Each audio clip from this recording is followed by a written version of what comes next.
मेरी गुजारिश है अपनी अपनी जगह पे आराम बैठ जाए। जो भाई बहन इधर से घूम रहे हैं, भैया जी आ चुके हैं बच्चे पर अपने आखिरी वचन हमें आप देंगे। और सभी भाई और बहनों से मेरा अनुरोध है कि अपने अपने मोबाइल जब तक विजय का सत्संग हो उन्हें साइलेंट ना करें, स्विच ऑफ करें। कोई झंझनाएगा तो आप करके भगेंगे, उनको स्विच ऑफ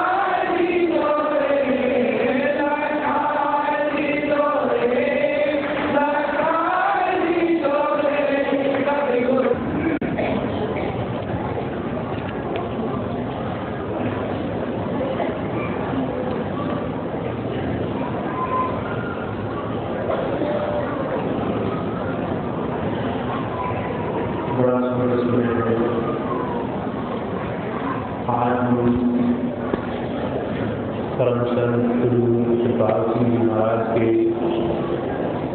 जन्म दिवस भंडारे में महापुरुषों के जीवन, उनके संसार में भेजे जाने के और अपने जीवन के सही सार को जानने के लिए यहाँ आते हैं। हुजूर का जन्मदिन है और महापुरुष का जन्म संसार में हमेशा से बड़े खास मकसद के लिए हुआ है। कोई भी संत संसार में बिना किसी उद्देश्य के, बिना किसी काम के नहीं भेजा जाता। हर एक महापुरुष को परमात्मा ने एक काम सौंप करके प्रगट धारा के रूप में संसार में भेजा है।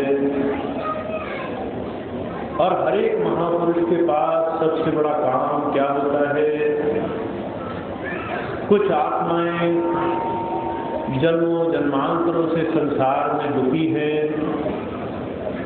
करुण पुकार कर रही हैं, संसार के कष्टों में, दुखों में, ऊंच नीच के कारण, तमाम दुनिया के बंधनों के कारण उनमें वो करुण पुकार लगी है, जिस करके कुछ कुछ उनके अंदर प्रभु प्राप्ति, उस प्रभु दर्शन का जीवन का जो देश है वो कुछ कुछ साफ होने लगा है। ऐसे जीवों को जो इस मन माया के संसार में कुछ कुछ उस मालिक की याद में किसी भी वजह से, दुख से, सुख से, किसी भी वजह से लगने लगे हैं, जिनका जीवन तैयार होने लगा है, ऐसे जीवों को प्रभु से जोड़ दिया जाए। अर्जुन कहा करते थे इसकी सबसे बड़ी दया में क्या होती है? अंतर वो जो प्रभु शक्ति है वो प्रकट होकर मानुष चोले में आती है। जीव भी 84 लाख दिया जोनी से छूटकर मानुष जौने में भेजा जाता है। इंसान भी शरीर धर कर आया और उसके संसार में मानुष चोला लेने के पीछे भेद क्या था? वो करुण पुकार जो दुनिया के तमाम बंधनों में पड़ करके उसके अंदर बनी है, उसे वो सार्थक करे। और संत को भी संसार में भेजा गया, उसके पीछे भी एक कारण है। जिनको रास्ता नहीं मिल रहा, जो भटके हुए हैं, उन्हें वो अपनी दया मेहर से रास्ता दिखा करके प्रभु से जोड़ दे। इस सिर्फ एक काम को करने के लिए संतों को संसार में समय समय पर भेजा गया है। हुजूर कृपाल सिंह जी महाराज जब आए उन्होंने भी ये काम बखूबी किया। जो जो रूहें, आत्माएं संसार में व्यथित थी, दुखी थी, परेशान थी, उन सबको सबसे पहले चेता करके जीवन के सही उद्देश्य के साथ जोड़ना। आम तौर पर हमें ये काम बड़ा आसान मालूम पड़ता है। हम कई बार सुन लेते हैं, कई लोगों ने संतों के, उनके शब्दों, उनकी वाणियों के अर्थ जब निकाले तो मन के साथ, मन के अनुसार एक अर्थ बना लिया। जब उन्हें भेजा ही गया तो वो ही वापस ले जाएंगे। हमें कुछ भी करने की जरूरत नहीं। हम दुनिया के काम काज जैसे करते रहें। अगर गुरु का काम जीवों को ले जाना है तो वो ले जाएगा। अर्जुन कहा करते थे, बेशक गुरु का काम जीवों को चिता करके प्रभु के साथ जोड़ करके जीवन के सच्चे स्वरूप के साथ जोड़ना होता है, पर वो काम एक नियम में, एक दायरे में बनकर करता है। वो नियम जो प्रभु ने चुन दिया है। और वो नियम क्या है? जो कोई भी प्रभु पाने का इच्छुक हो, जिसको अंतर से चाव लगे, शौक लगे, कशिश हो, तड़प हो, प्रभु दर्शन का अंतर से जुड़ाव बनने लगे, सिर्फ वही जीव प्रभु तक जाकर पहुंचे।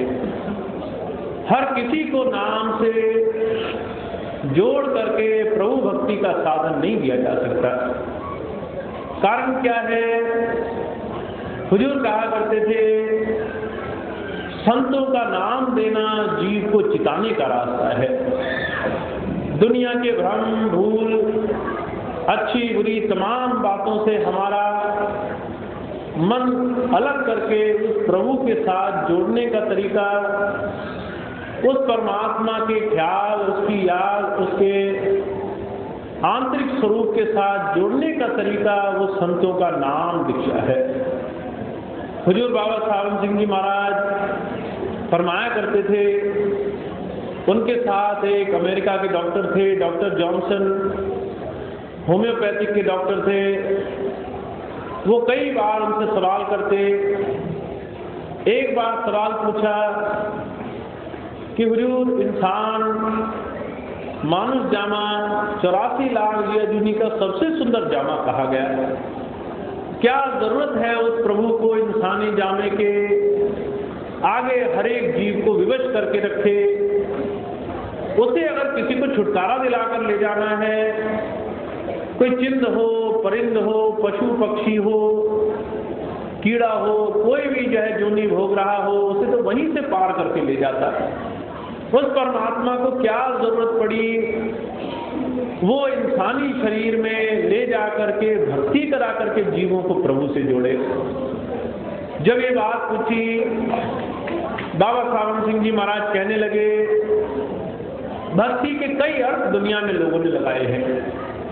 एक अर्थ वो है जो सहजता से, बड़ी आराम से और शांति पूर्वक हम अपनी सहूलियत के हिसाब से गढ़ लेते हैं। पर माफ करना, भक्ति का संतों ने सिर्फ एक ही अर्थ दुनिया के सामने पेश किया। पहली बात, हम जो जीवन आज से पहले जी रहे थे वो मन, माया, विषय विकार के अधीन था। बस जीवन में परिवर्तन हो, वो जीवन अच्छा हो। दूसरी बात, हमारे अंतर विकारों का अंधकार भरा पड़ा है, वो अंधकार दूर हो। और तीसरी बात, हम यहीं इस मृतलोक में गुरु चरणों में बैठकर उसकी प्रीति से कमाई करके तीन लोगों के परे आने जाने की समर्था हासिल करते हो। वेद में भी क्या फरमाया गया?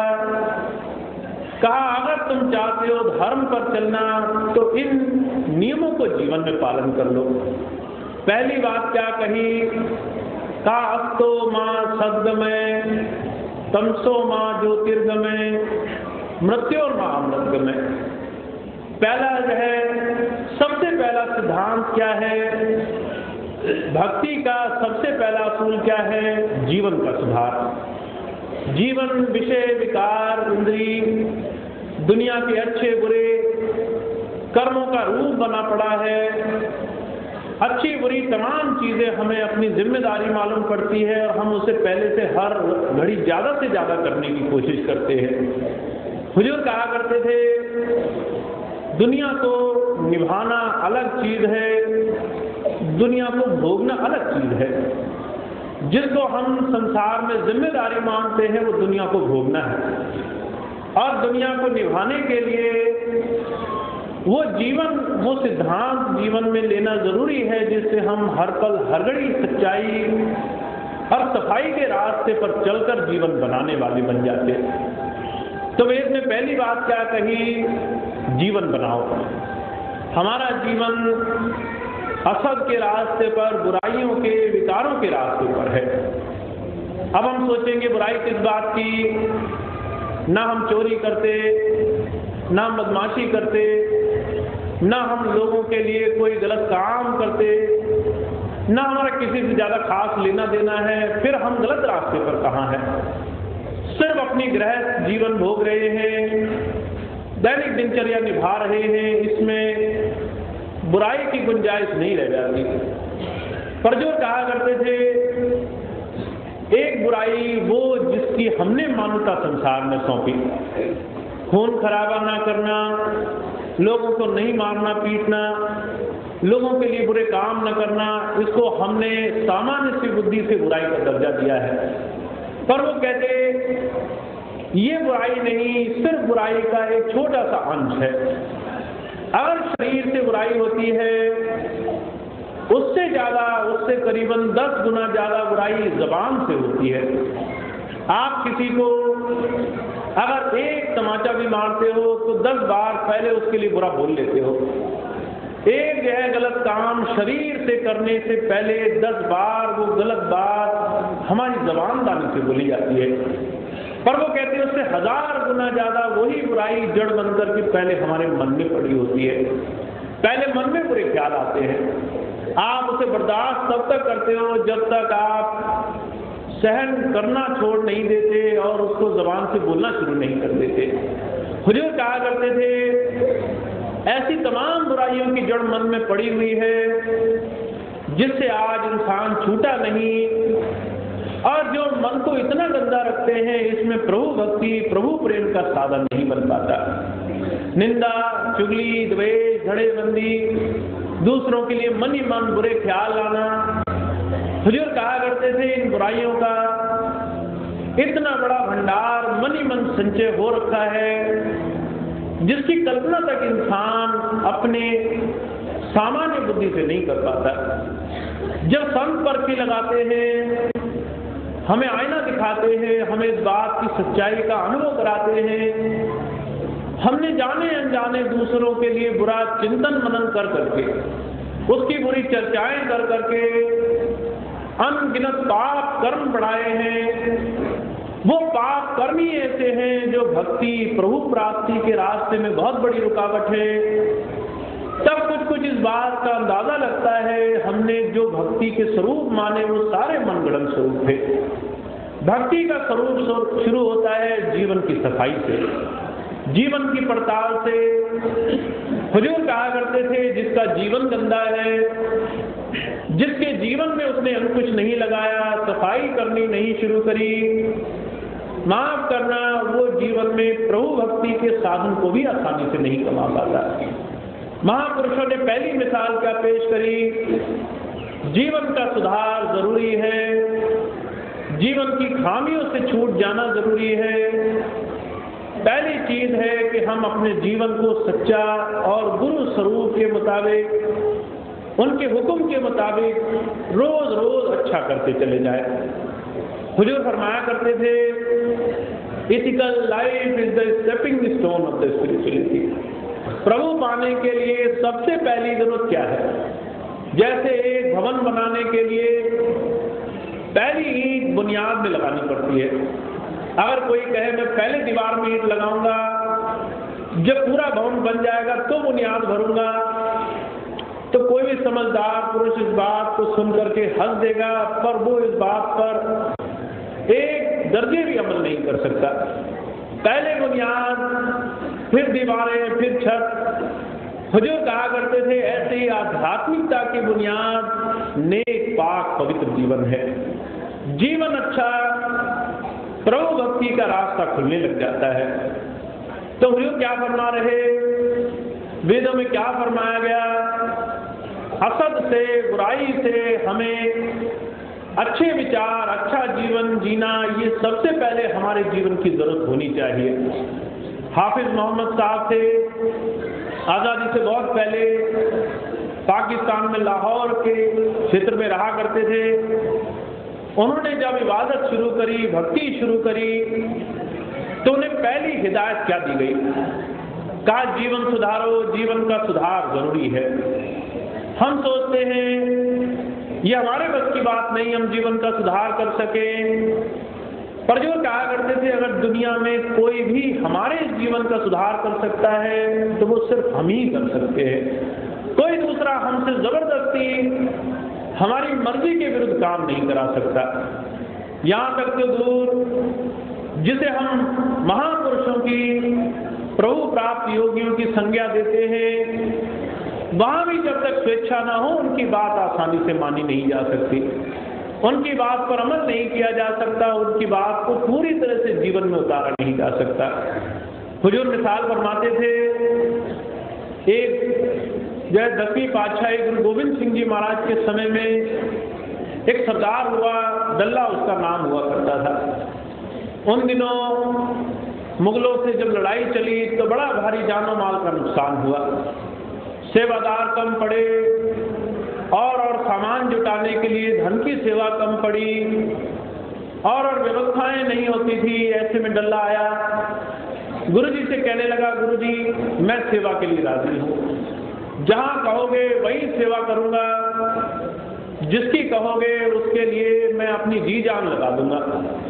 अगर जो है मुगलों से युद्ध करना हो तो मेरे बाएं हाथ का खेल है, उनकी तो मैं ईंट से ईंट बजा दूंगा। बड़ी ऊंची ऊंची बातें जब उसने हुजूर से करी तो गुरु क्या है इस बात को हम समझ नहीं पाते। माफ करना, जब उसके सामने जाकर बात भी करते हैं तो ऐसे बात करते हैं जैसे एक दुनियादार पुरुष से हम बात कर रहे हो। हमें 10 बार उसको अपनी बात कहकर के भी संतोष नहीं आता। हम ये सोचते हैं कि वो कुछ नहीं जानता। अगर उसको एक एक बात बार बार साफ करके ना कही जाए तो उसे पता ही नहीं चलेगा। और जो है इस बात को ख्याल करके आज भी हर एक के अंदर ऐसी भावनाएं पड़ी हुई हैं। यही कुछ हालत डल्ला की भी थी। खूब बड़ाई करी अपनी आकर के कि गुरुजी आप जहां कहो वहां सेवा में लग जाओ, पर संतों से कुछ छुपा नहीं रहता। महापुरुष बोलते नहीं, हमें हमारी बुराइयां वो जो है खुले शब्दों में नहीं बताते, तो इसका मतलब ये नहीं कि वो कुछ नहीं जानते। वो अगर सारी बातें खोल खोल करके बताने लगे तो माफ करना, शर्म के मारे इंसान गुरु के सामने जाने से कतराने लग जाए। भक्ति करना तो दूर की बात, उसकी नजदीकी पसंद न करे। कौन चाहता है मेरी मान बढ़ाई छुट जाए, मेरा सम्मान कम हो जाए।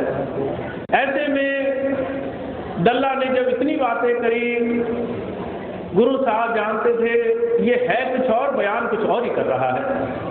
उन्होंने सीधे ना कहने की बजाय उससे एक हुक्म फरमाया। कहने लगे, भाई तेरी सेवा मुझे कबूल है, आज से तू मेरी सेवा में लग गया, जहां जहां मैं कहूंगा वहां वहां सेवा करेगा। कहने लगा जी मेरा जीवन कुर्बान है आपके लिए। अब गुरुजी कहने लगे चल तेरी बात पूरी हुई, अब तू मेरी सेवा में लग गया, मैं तुझे एक सेवा बताता हूँ। उसे एक सेवा बताई। कहने लगे अभी थोड़ी देर पहले कोई जो है प्रेमी मुझे एक ये नई बंदूक दे गया। नई बंदूक ये कहकर दे गया कि ये नई तकनीक से बनी है, इससे जो है लोगों का, दुश्मनों का मुकाबला करना आसान होगा, निशाना अच्छा लगेगा, कोई भी जो है आप इस बंदूक से वार करोगे खाली नहीं जाएगा। पर गुरु जी कहते मुझे भरोसा नहीं आता, मुझे इसकी जांच करनी है। ऐसा कर थोड़ी दूर जाकर खड़ा हो जा, जरा चलाकर भी देखूं गोली निशाने पर लगती भी है कि नहीं लगती। जब ये बात कही और डल्ला को समझ में आया ये तो मुझे गोली मारने को कह रहे हैं, तो जो है जितनी बात थी वो तो सारी भूल गया। नया राग लापना शुरू किया। कहने लगा गुरुजी छोटे छोटे बच्चे हैं, उनका पालन पोषण करना है, उनकी जिम्मेदारियां निभानी है, तन से और धन से जितनी सेवा ले लो, पर ये काम आपकी अगर मौज हो तो जो है ना कराओ, मैं जो है उनका भी जो है सारा काम पूरा कर लेता। गुरुजी कहने लगे जैसी तेरी मौज। पर कहने लगे गुरु के मुंह से एक बात निकल गई, बात तो पूरी होनी चाहिए नहीं तो लोग क्या कहेंगे। कहने लगे भाई ऐसा करो, तुम नहीं तो कोई और सही, गुड़साल में कुछ सेवादार लगे हैं, उनमें जाकर कह दो अगर कोई मान जाए उसको यहाँ भेज दो। अब ये सारी चीजें महापुरुषों को करनी पड़ती हैं इस बात का एहसास दिलाने के लिए। ज़बानी तौर पर भक्ति के राग लापना कुछ और ही चीज होती है, पर असलियत में जीवन बनाना, जीवन गुरु चरणों में जोड़ना और गुरु के लिए अपने आप को समर्पित कर देना, ये बहुत बड़े अभ्यास की बात है। अगर रोज रोज जुड़ा न जाए तो बुद्धि हमें धोखा देती है कि हम जुड़े हुए हैं और हमारा आचरण हमें सच्चाई के दर्शन कराता है। जबान से बयान हम ऊंची ऊंची बातों का करते हैं पर आचरण बड़ा हल्का है। इन बातों को हुजूर को डल्ले को भी समझाना था। कहने लगे भाई जाओ जरा गुड़साल में कहो अगर कोई सेवादार मान जाए तो। अब वो गया, कहने लगा, रास्ते में सोचता गया, बड़ी हैरत की बात, गुरुजी कहते गोली मार देंगे, कौन आएगा कि जो है मुझे गोली मार दो और ये सेवा मुझे सफल है, कबूल है। सोचता हुआ गया, कहने लगा कोई भी नहीं आएगा, बेकार के जो है ये चक्कर है। जब सोचता सोचता गया, बेमने से उसने कुछ सेवादार खड़े थे, घोड़ों की सेवा कर रहे थे, गुड़साल में सफाई कर रहे थे। ऐसे ही कह दिया गुरुजी के पास कोई सत्संगी बंदूक दे गया, गुरुजी चाहते हैं सत्संगियों पर चलाकर देखें कि वो निशाना साधती भी है कि नहीं साधती। बात कहने की देर थी, उन्हें समझने में देर नहीं लगी।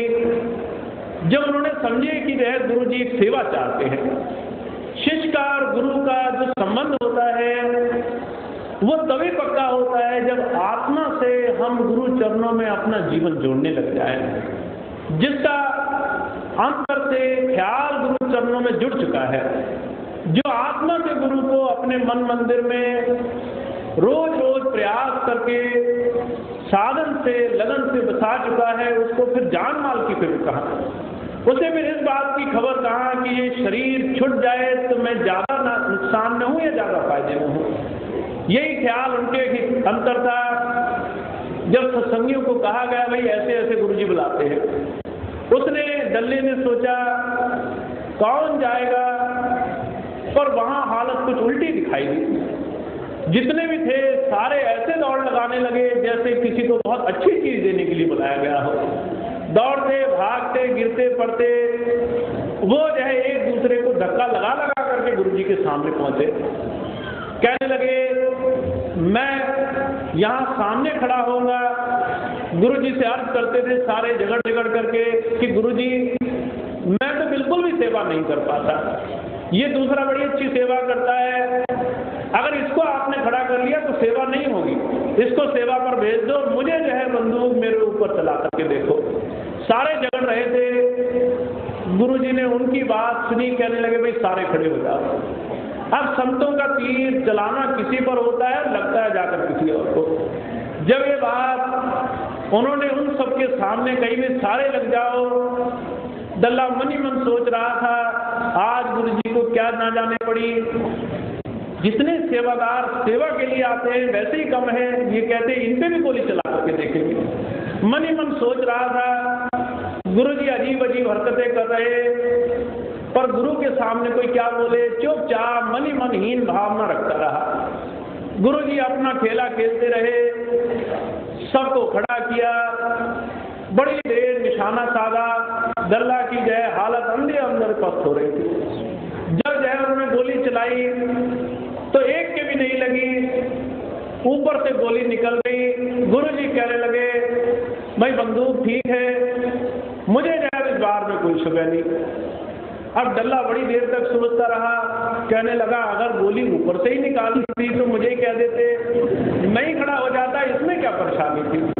हुजूर कहने लगे अरे भाई गोली ऊपर निकालने या जो है शरीर में डालने से मतलब नहीं, सवाल तो ये है हमारा अपना अस्तित्व और गुरु का हुक्म, दोनों चीजों में कौन सी चीज ज्यादा कीमती है। पर जो कहा करते थे ये काम हो नहीं सकता जब तक जीवन और जीवन की तमाम चीजों का ख्याल आगे रख करके हम गुरु की भक्ति करते हैं। हुजूर कृपाल सिंह जी महाराज फरमाया करते थे, जब मैं 10वीं क्लास में था तो स्कूल में एक अध्यापक आया, उसके साथ एक चर्च के पादरी आए। उन्होंने सबसे पूछा भाई आगे चलकर क्या बनना चाहते हो। हुजूर कहने लगे मैंने इस बात को मन में बसाया, कई दिन चिंतन किया और मुझे 7-8 दिन लगे। हुजूर कहा करते थे हर रोज सोचता था भाई क्या चीज कीमती है, जीवन कीमती है, कपड़े लत्ते कीमती हैं, साजो सामान कीमती है, हर एक चीज की उन्होंने परख कर करके देखी भाई इसे कमाऊंगा तो क्या मिलेगा। आखिर में नतीजा निकलता भाई छोड़ जानी है, सब कुछ छोड़ जाना है।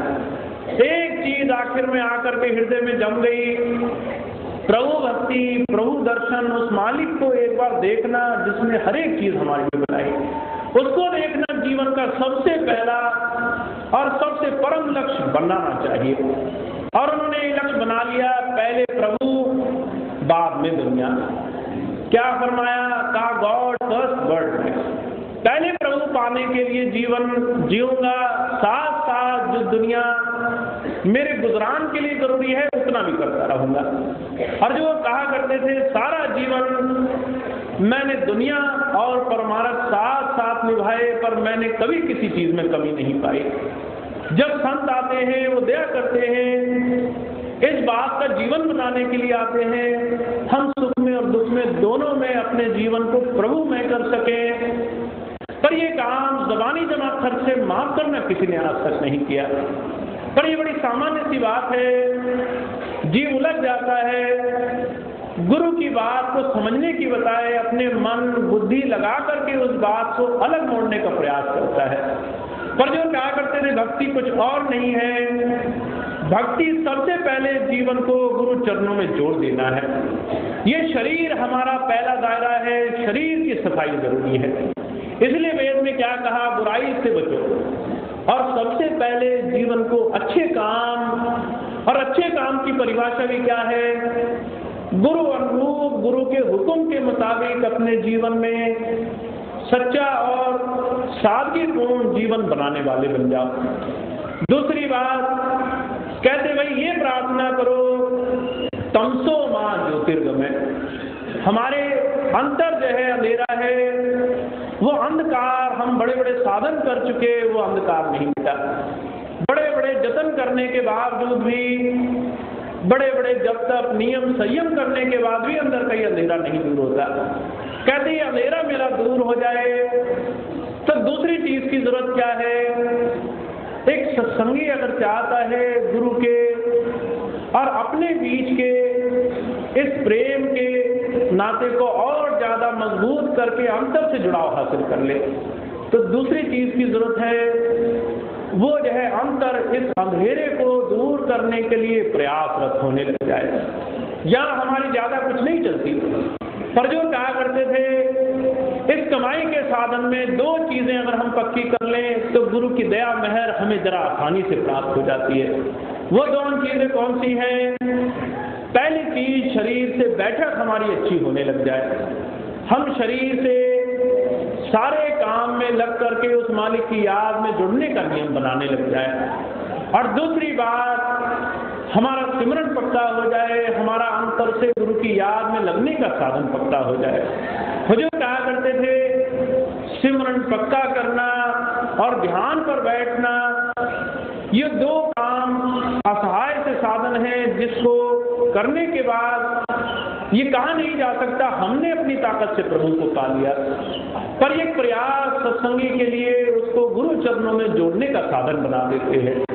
गुरु की दया उस दिन हमें असर करती हुई दिखाई देती है जिस दिन हम सहजता से अंतर झांकने की क्रिया अपने जीवन में बनाने लग जाए। महापुरुषों ने बड़ा जोर देकर इस बात को फरमाया है।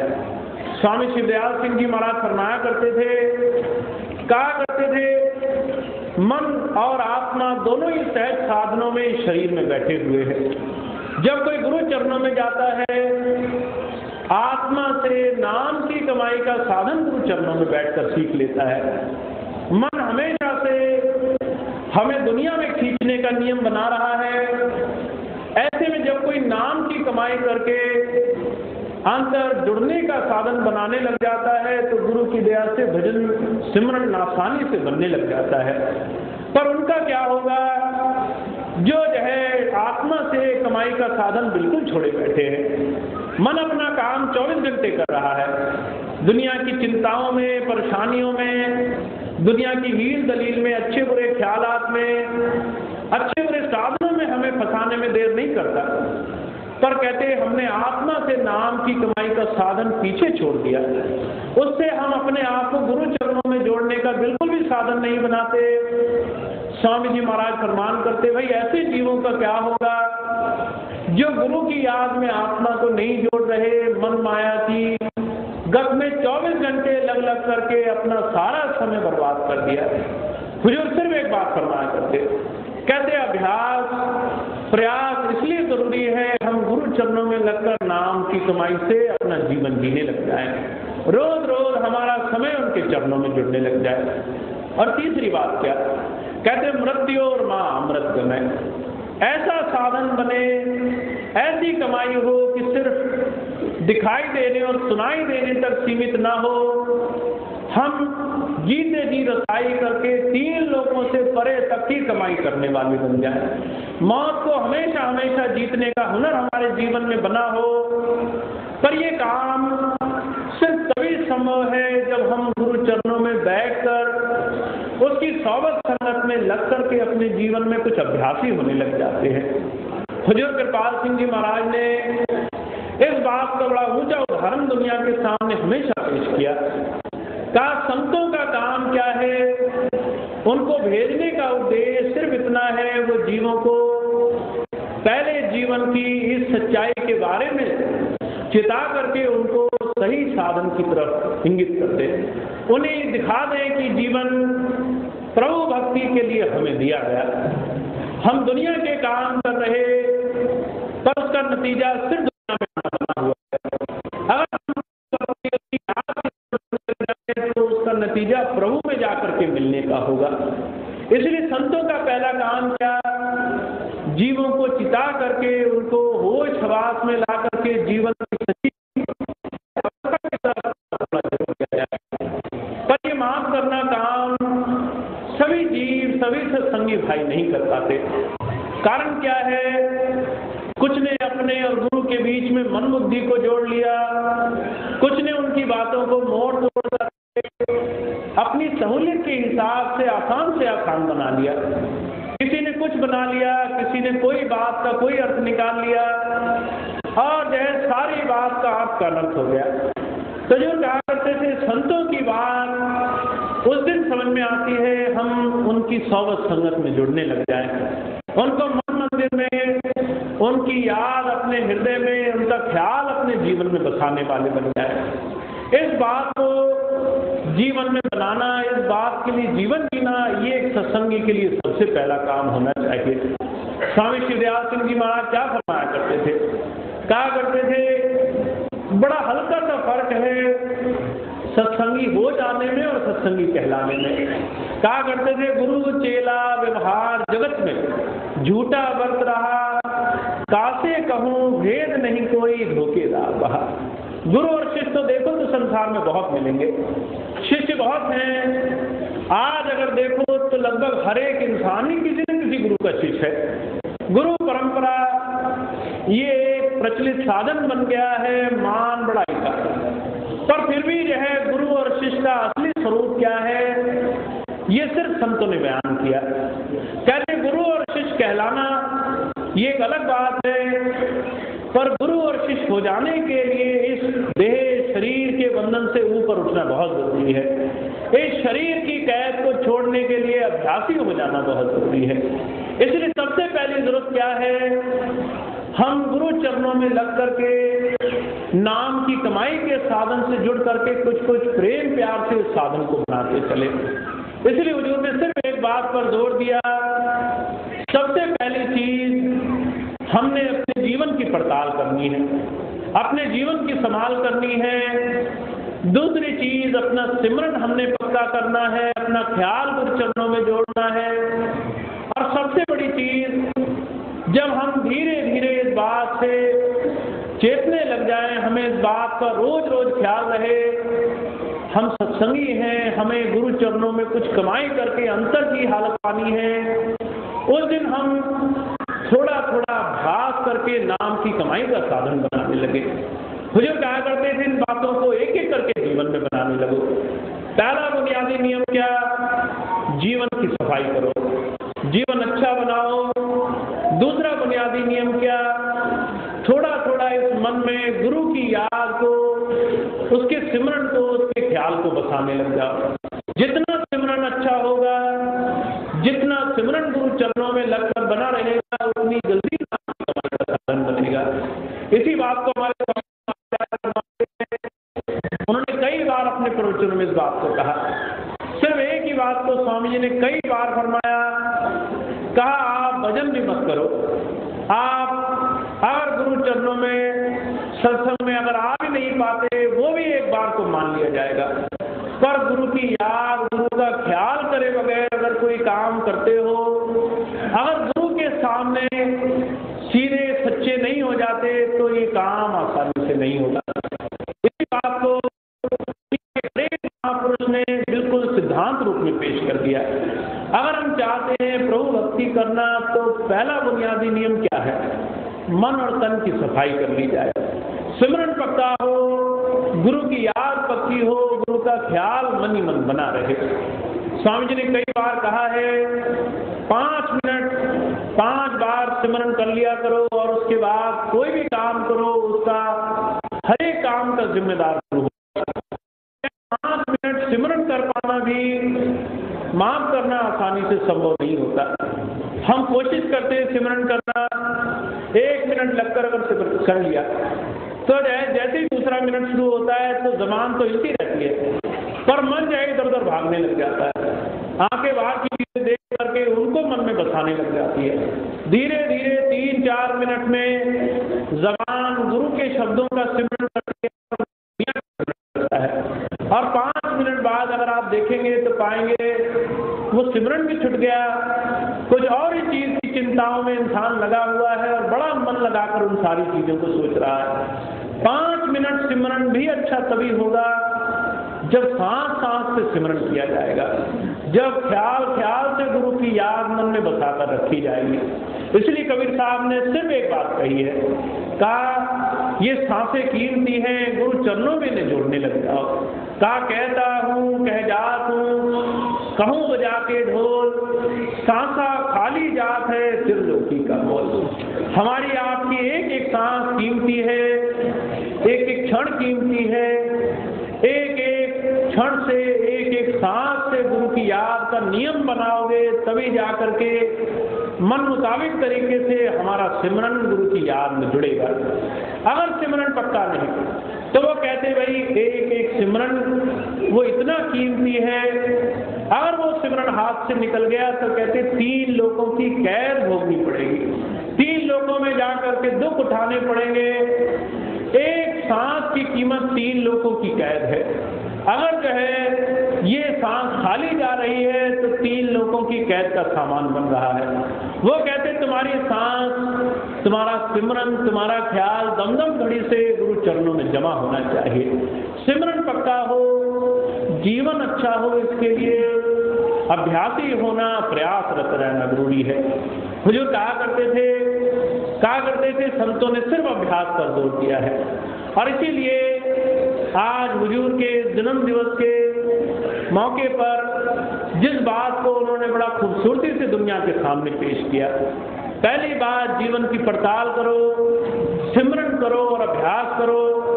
इस बात को उन्हीं के रूप में आपके सामने सिर्फ सेवा के रूप में, इसी रूप में रखा जाता है। इस बात को ऐसे ही समझ लें। हुजूर कहा करते थे, कबीर साहब ने इस बात को बड़े साफ लफ्ज़ों में अपने शब्द में फरमा दिया। कहा है, जिन खोजा तिन पाइया गहरे पानी बैठ, मैं मूरख डूबन डरी रही किनारे बैठ। जिसे पाने की इच्छा है वो तो खोज करेगा, वो तो थोड़ा थोड़ा समय गुरु चरणों में, अभ्यास में, सिमरन में लगाएगा। और जिसे पाने की इच्छा नहीं है, कहते जैसे समंदर के किनारे लोग गोताखोर होते, वो तो अंदर गोता लगा करके बड़े बड़े माल आभूषण खजाने ले आते हैं, पर कहते जो बाहर है, जिसे डूबने का डर है, जो है अंदर नहीं जाना चाहता, वो भी ज़बानी जमा खर्च तो करता ही है। कहता अंदर इतने माल खजाने भरे हैं, अंदर इतने आभूषण हैं, अंदर ऐसे हीरे जवाहरात हैं, एक दिन में जाऊंगा तो लेकर आऊंगा।